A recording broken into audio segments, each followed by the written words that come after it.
What's going on YouTube? So today we're up in Hebron working on Tom's S14. It's pretty sick. I'm gonna turn the camera around. It's got a 1J swap with a CD009. He's currently doing a rear subframe overhaul, so like control arms, I don't know, he could explain it better, but it's like the yeah, camber arms and pretty much everything.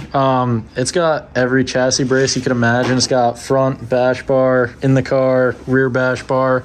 I think it's got a rear strut brace too, but thing's sick. He's also got the Momo seat, grip royal wheel, everything. This thing's so sick.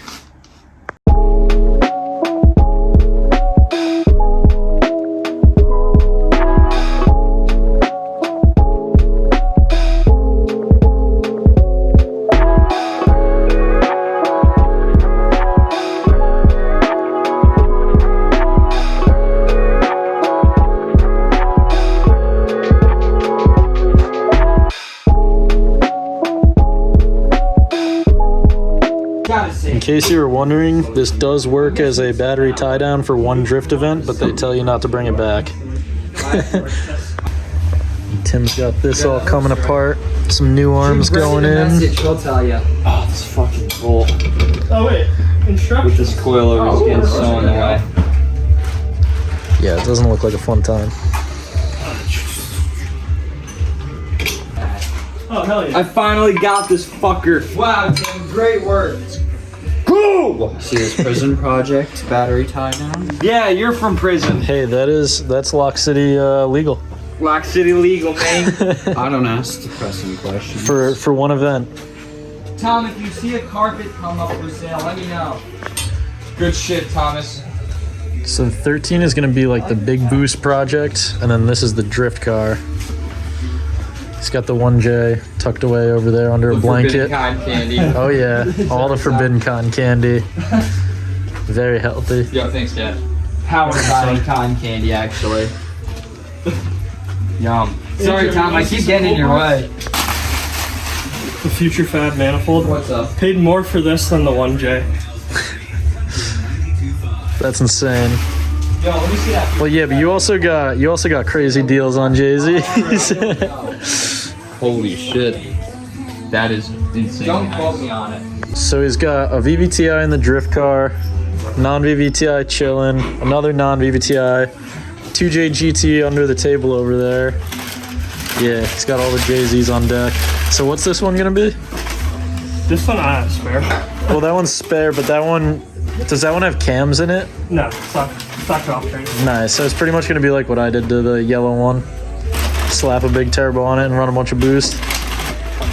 And then when it pops, throw that one in. All right, what is up YouTube? So today got the coworker out here. Pretty much just working on the 1J car. Gonna try to make this throttle cable fit by drilling out the slot a little bit. And then I'm gonna tackle the fuel problems. Gonna hook up the coolant lines, put up the little T. I got the chase bays, like water neck thing. It's gonna sit like right about here because that's gonna be the highest coolant point in the motor. So gonna bleed nice. The yellow car, the header bolt is still stuck on there, so not really gonna touch that today. Probably gonna mess around with it tomorrow. Well, actually it might be snowing tomorrow, so we'll see. That's not really the biggest priority right now. I really want to get the 1J car running because it's spring out. Well, it's trying to be. There might be snow tomorrow and Monday or Tuesday, I mean. But it's trying to be spring, so I'm trying to get this thing running. The black car is just dirty. Other than that, it just needs control arms. The interior is good now. Yesterday, I took it pretty much across the whole state. Went from here to Hebron to Colchester to... I don't even know. But thing took it like a champ. And yeah, pretty much just needs a few little maintenance things. Probably going to do the valve covers in the next few days. But today, the main focus is fixing fuel problems and getting this thing pretty much buttoned up and ready for summer because it's coming. Alrighty, so I got the coolant lines fitted up right down here. Let me actually flip the camera so you can see that a little bit. So when I went to the auto parts store, I went back there with the hose that's the right size just to match it up for like diameter comparison, and then I took a picture and had a rough measurement of what I needed. I got a hose that was actually meant for, I believe they said it was a Dodge truck. It had this little loop on the end, and I just sliced that off, and it fit pretty much perfect. So I'm gonna leave that bottom hose, gonna throw some hose clamps on it, call it a day. For the top hose, I'm actually gonna buy, I forget where I put the little T-fitting, but you can take these fittings out and buy a double-sided threaded one, and then you can actually put the T-fitting straight on the head, which that's gonna be the highest cooling point. Since I did do the tucked radiator, the radiator sits pretty low. It's under the radiator support there. So that's going to be the highest point on the block for coolant, and then the T-fitting is going to sit right here. It's going to look really nice because it's going to be nice and tucked, and then I just have to pop this line on it, and it's going to fit perfect. So I'm going to order that up probably today, and then I'll have the cooling system all finished up. And then, yeah, I'm going to tackle fuel right now. And then I think I'm pretty much going to have everything buttoned up, and I'm going to try to give it another start. I got the battery charged, and it's actually in the other car because this car's battery went bad. So this is both E36's battery right now. And well, hopefully I am going to crank it today. I'm not super hopeful that it's going to start because I think there are still some little hidden ghosts in the tune, but we're going to get those all buttoned up. Takes time, you know, it's a project car, it's a project, it takes time.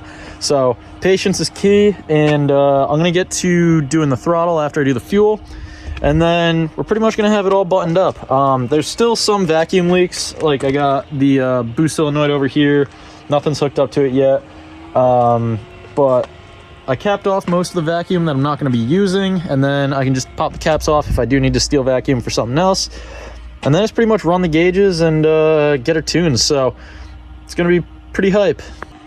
Alrighty, so I fixed the fuel leaks. I also realized that the sandwich plate adapter was a little bit loose, so popped the oil filter off and tightened that down. And yeah, that should take care of pretty much all the leaks. I capped off the so since 1Js are stock twin turbo engines, they have 2 oil feeds for the turbos. I only use one since I did single turbo, so I blocked off the back one because the front one is apparently better for single turbo setups. It's better flowing. I don't know. I'm just going off what I read. So that should be all taken care of, and now I got to do the throttle cable. I'm pretty sure that's about it. And then there's a couple intake lines under the manifold that I forgot to take care of, so I'm going to mess with those. I believe I can delete both of them. Since I'm using a standalone ECU, I believe I delete the idle air control valve. I got to double check and read up on some forums, but I believe I read that somewhere. But flex fuel sensors all taken care of. Shouldn't be any more leaks there. I'm going to throw the battery in and build up some fuel pressure, see what happens. And hopefully we'll be able to start it pretty soon. I don't know if today is going to be start day, but we're going to try. All right, cool. So all I did was get a little drill bit that's a teeny bit bigger than the throttle cable by literally like a millimeter. And right at the end there, I'm going to drill it out so that it's a little bit more open, can sneak that through. And then it's got the little cylinder thing that locks into place so that I never have to worry about it moving. So I just think that this is probably the easiest way to go about it instead of cutting this little thing and making the cord weak. So yeah. So I went to drill it, realized that this metal's pretty weak. So all I did was take a flathead, bend it a little bit, and now I'm going to snake it through, and then just take a pair of pliers and bend it back to the stock form, so I never even have to worry about the cable slipping out. So drilling it ended up not being the move, just because it's thin enough metal that you can just bend it, pop it through, and good to go. Alrighty, so that was actually super easy. All you have to do is bend the little bottom bracket, slip the cable in, tighten it down.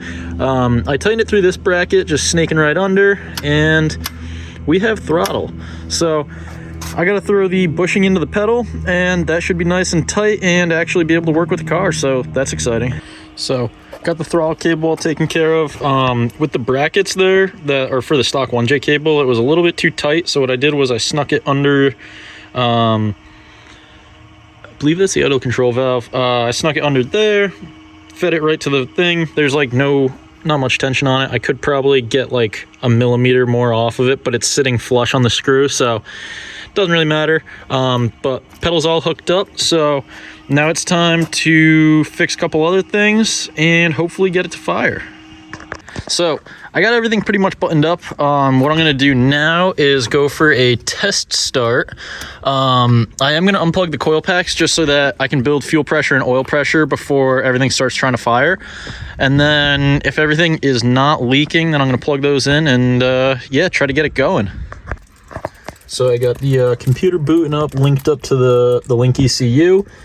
Everything should be pretty all right now since I went through the fuel leaks, try to get those taken care of. So this is just going to be a test run. I highly doubt that it's going to actually turn on, but I guess we're about to find out. So I just pressurized the system again. Still leaking fuel at one spot right at the back where it goes to the chassis fuel lines. So got to mess with that a little bit. It is kind of a weird setup. What it does is it slips over the stock fuel line and then it clamps down by tightening. And I can't seem to get it to be quite tight enough to not leak. So not really sure what I'm going to do about that. Honestly, at this point, I'm almost debating on just throwing full AN lines back to the tank, and then it can't leak because it's one solid line. But yeah, that's not going to be the immediate plan, but if I can't get this to work, then that might turn into the plan. So I wasn't super hopeful, but seems like we are holding fuel pressure now with no leaks. So that means I'm going to try to crank it now, and we'll see what happens. Awesome. So I got the tune all loaded up that Brennan made for me, and that should get all like the injectors and different things firing at the right timing. So let's crank the key. So I knew that it wasn't going to start because I have the coil packs unplugged. Let's see though.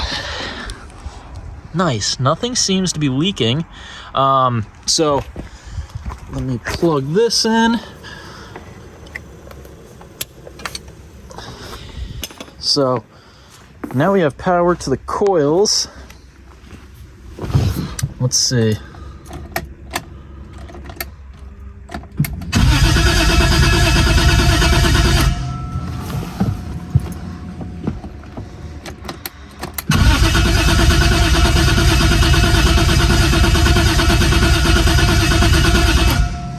So what's weird is that there's a few things that are staying inactive while cranking. Such as like the start position sensor, the ignition switch, a few things like that. So I'm wondering if there's something a little goofy going on here. Maybe I forgot to plug something in. So I'm going to double check everything. But it definitely seems to be cranking healthier and nothing is leaking, which is a huge positive. Alrighty, so still dealing with a couple little very minor fuel leaks. It was weeping out at the fuel pressure regulator here, so tighten that up a little bit. Still holding pretty good fuel pressure. We're sitting at 40, which is what I have it set for. So what I'm thinking maybe leading to a couple of these issues is there's a couple vacuum lines that, yeah, so like this one, I still gotta hook that up. There's a few vacuum lines unhooked, but we're getting pressure all around. We got oil pressure, we got fuel pressure. We're getting like all the readings through the ECU. Pretty much all I'm fighting is it's not saying that there's an ignition switch, or what was the other one? I think it was throttle position sensor. So got to mess around with that a little bit. Maybe I just didn't plug something in. I'm going to double check everything in here, but this is probably going to be the end of today's video just because I don't want to cram too much in here. But stoked to have this car getting pretty close to done. Next video, hopefully we'll get it started. I'm hoping that I can work on it this week a little bit, but they are saying that we're going to have some snow and rain and different things like that. So this isn't like a rush. It's not my daily driver. So, you know, I'm going to take my time, order up the parts that I need, and yeah, hopefully we'll have this thing on the road by the time that it's nice and warm out, because today we got a feel of it, but got to wear khakis and a hoodie without getting freezing. So yeah, with that, I'm probably going to wrap up today's video. Thanks for tuning in as always. Definitely was not expecting anyone to really watch these videos, so it's kind of sick. And yeah, if you want to throw a like and a sub and throw a comment, I'll definitely be wrenching on these things soon. If you have any recommendations, let me know. I'm always down to try something, but yeah, stoked that we're actually making progress here. Times with the bros and the shit, and we roll with the cars, and it goes like, I don't wanna be lonely tonight. Don't wanna be lonely tonight. Don't wanna be lonely, so I spend some time with my homies. I don't wanna be lonely tonight. Don't wanna be lonely tonight. Don't wanna be lonely, so I go and spend some time with my motherfucking homies.